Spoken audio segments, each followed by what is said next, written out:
দর্শক, এই মুহূর্তে খবর হলো এবারকার হাসপাতাল থেকে খালেদা জিয়া মৃত্যুবরণ করেছে। এই খবরটি সম্পূর্ণ গুজব।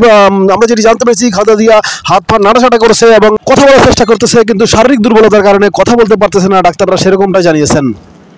দর্শক, এই মুহূর্তে সরাসরি এবারকার হাসপাতাল থেকে আমরা যে নিউজ আপনাদেরকে জানাচ্ছি সেটি হচ্ছে গত কয়েকদিন যাবৎ বেগম খালেদা জিয়া এবারকার হাসপাতালে অসুস্থ অবস্থায় আইসিইউতে পড়ে আছেন, যেটি শুনে বাংলাদেশ এবং শুধু বাংলাদেশ না, বাংলাদেশের বাইরে বহির্বিশ্বেও তার জন্য নেতাকর্মীরা যেমন উদ্বেগ উৎকণ্ঠা ছিল, ঠিক তেমনিভাবে মানুষ দোয়াও করেছে তার জন্য। সারা বাংলাদেশ এবং বিশ্বব্যাপী মানুষগুলো তার জন্য দোয়া করেছে। যিনি রাজনৈতিক দলের একজন এত বড় নেত্রী, তিনি অসুস্থ অবস্থায় পড়ে আছেন আইসিইউতে, তার জন্য সবাই দোয়া করেছে।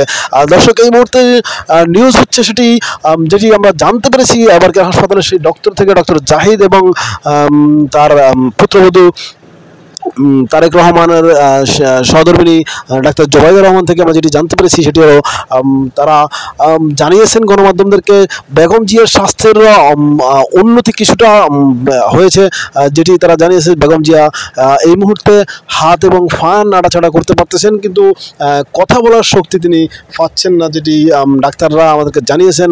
তিনি শারীরিক দুর্বলতার কারণে তেমন কথা বলতে পারতেছেন না, কিন্তু হাত পা নাড়িয়ে তিনি ইশারার ভঙ্গিতে কথা বলছেন। এবং যেটি ডাক্তার জানিয়েছেন, তার স্বাস্থ্যের উন্নতি আগের চাইতে অনেকটা ভালো হয়েছে, ডাক্তার সেটি জানিয়েছেন গণমাধ্যমে।